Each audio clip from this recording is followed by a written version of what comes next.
Halo pendengar setia, selamat datang kembali di podcast JKN Bungo, ruang obrolan santai dan mencerahkan seputar program JKN.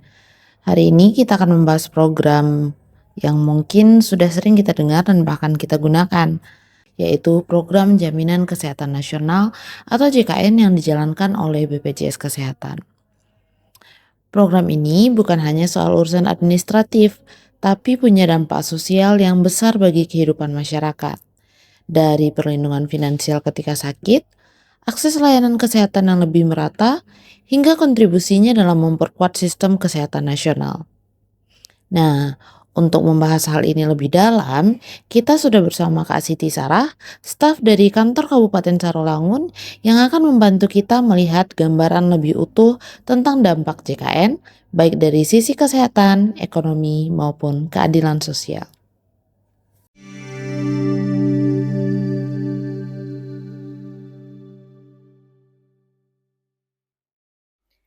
Halo Sobat JKN, selamat datang kembali di podcast JKN Bungo. Ruang ngobrol bareng yang bahas seputar kesehatan dan layanan JKN yang deket banget sama hidup kita sehari-hari. Aku Sarah dan hari ini kita akan bahas topik yang mungkin kamu sering dengar tapi belum sempat direnungkan.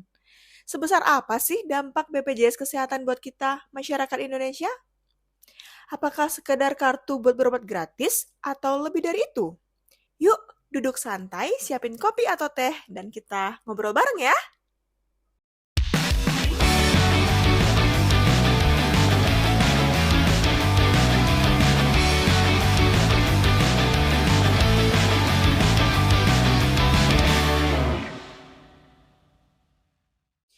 Sebelum kita ngomongin dampaknya, yuk kita flashback dikit. JKN atau Jaminan Kesehatan Nasional resmi jalan sejak 1 Januari 2014. Tujuannya simpel, tapi dampaknya tuh besar banget. Supaya orang di Indonesia dari kota sampai pelosok punya akses layanan kesehatan yang merata dan terjangkau.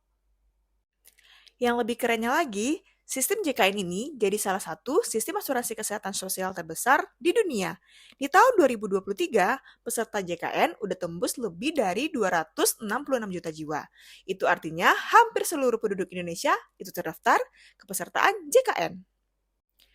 Dan semuanya itu dikelola oleh BPJS Kesehatan dengan sistem gotong royong di mana yang sehat bantu yang sakit, yang mampu bantu yang kurang mampu.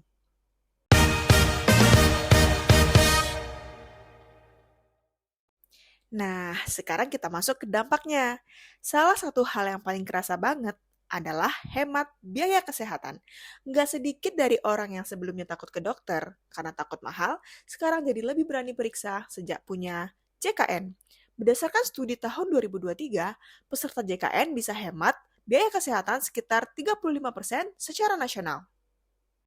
Di wilayah timur Indonesia seperti Maluku dan Papua, bisa hemat sampai 53% hingga 58%, terutama buat masyarakat miskin. Contoh ya, misalnya kamu tinggal di desa dan harus rawat inap karena sakit. Biaya rawat inap, obat, pemeriksaan lab, semuanya itu ditanggung oleh program JKN. Bayangin kamu harus bayar sendiri, bisa-bisa tabungan kamu ludes atau malah ngutang. Dengan program JKN, kamu bisa fokus sembuh tanpa mikirin biaya.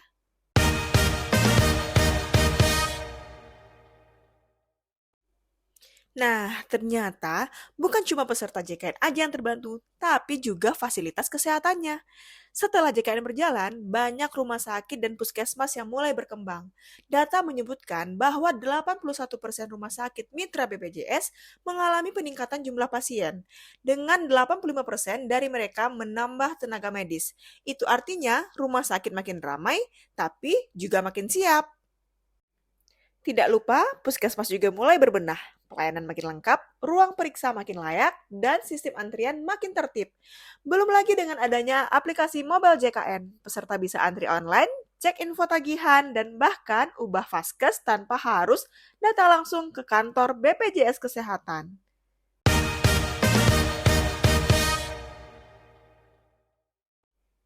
Kita juga pernah berbagi testimoni dengan ngobrol sama salah satu warga di Rumah Sakit Mulia Kabupaten Bungo, Pak Suwardi namanya. Beliau cerita bahwa bayi baru lahirnya yang prematur itu pernah dirawat di inkubator selama 36 hari.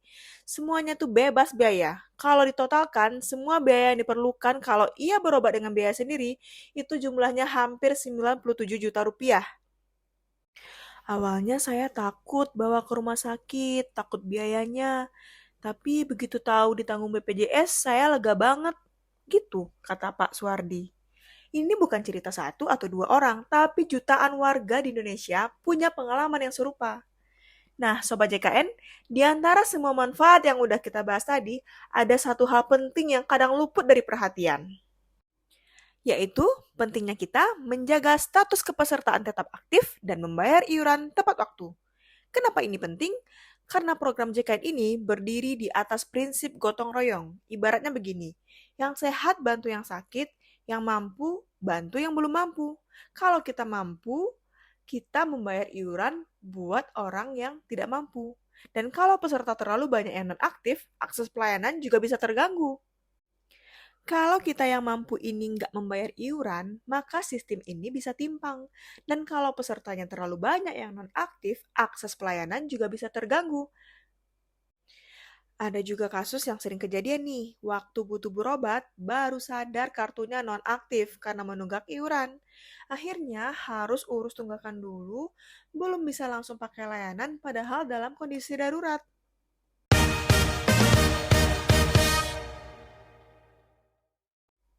Nah, makanya penting banget nih untuk selalu cek status kepesertaan secara berkala melalui aplikasi mobile JKN atau WhatsApp ke nomor Pandawa 0811 8165 165. Bayar iuran rutin setiap bulan, terutama bagi peserta mandiri, dan manfaatkan program rehab kalau punya tunggakan supaya bisa dicicil dan layanannya tetap jalan. Dan buat kamu yang iurannya dibayarin pemerintah alias peserta PBI atau penerima bantuan iuran, jangan anggap remeh. Hak kita tetap sama, tapi kewajiban kita lah yang menggunakan fasilitas kesehatan dengan bijak, sesuai prosedur dan kebutuhan medis. Kita semua punya andil menjaga keberlangsungan program JKN, karena JKN bukan milik satu orang, tapi milik kita bersama. Untuk Sobat JKN, itu tadi ngobrol santai kita tentang seberapa besar sih dampak BPJS Kesehatan buat masyarakat Indonesia. Yuk, kita ubah cara pandang kita. Iuran JKN itu bukan beban, tapi bentuk perlindungan. Bukan cuma buat diri sendiri, tapi juga jaga untuk orang lain. Bahkan untuk tetangga kita, saudara, atau mereka yang belum kita kenal sekalipun.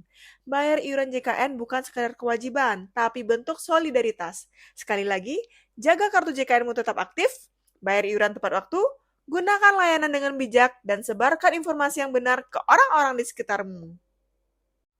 Karena JKN bukan cuma sekedar soal sakit dan sembuh, tapi tentang bagaimana kita saling menjaga satu sama lain. Mulai dari ngurangin beban biaya, ngebuka akses layanan kesehatan, sampai bantu rumah sakit berkembang, semua itu nyata dan dirasakan oleh jutaan orang manfaatnya. Semoga obrolan ini bisa bikin kamu paham dan makin peduli soal pentingnya jaminan kesehatan.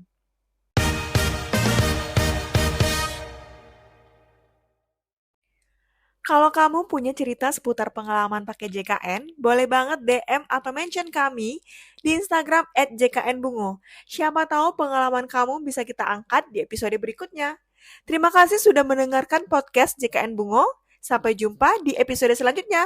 Tetap sehat dan jangan lupa, JKN itu bukan cuma kartu, tapi jaring pengaman hidupmu. Bye!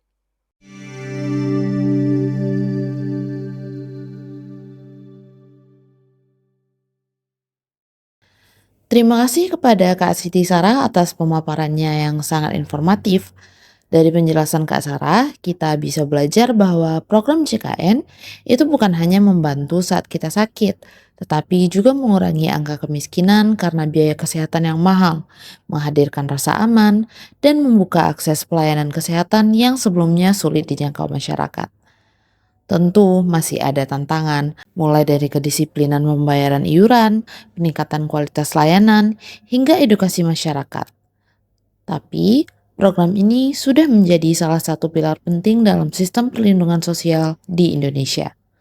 Terima kasih Untuk Sobat JKN yang sudah menyimak episode ini sampai akhir, jangan lupa share podcast ini agar manfaatnya sampai ke lebih banyak orang dan tetap aktif menjaga kesehatan serta hak perlindungan JKN kita. Sampai ketemu di episode berikutnya. Salam sehat untuk kita semua.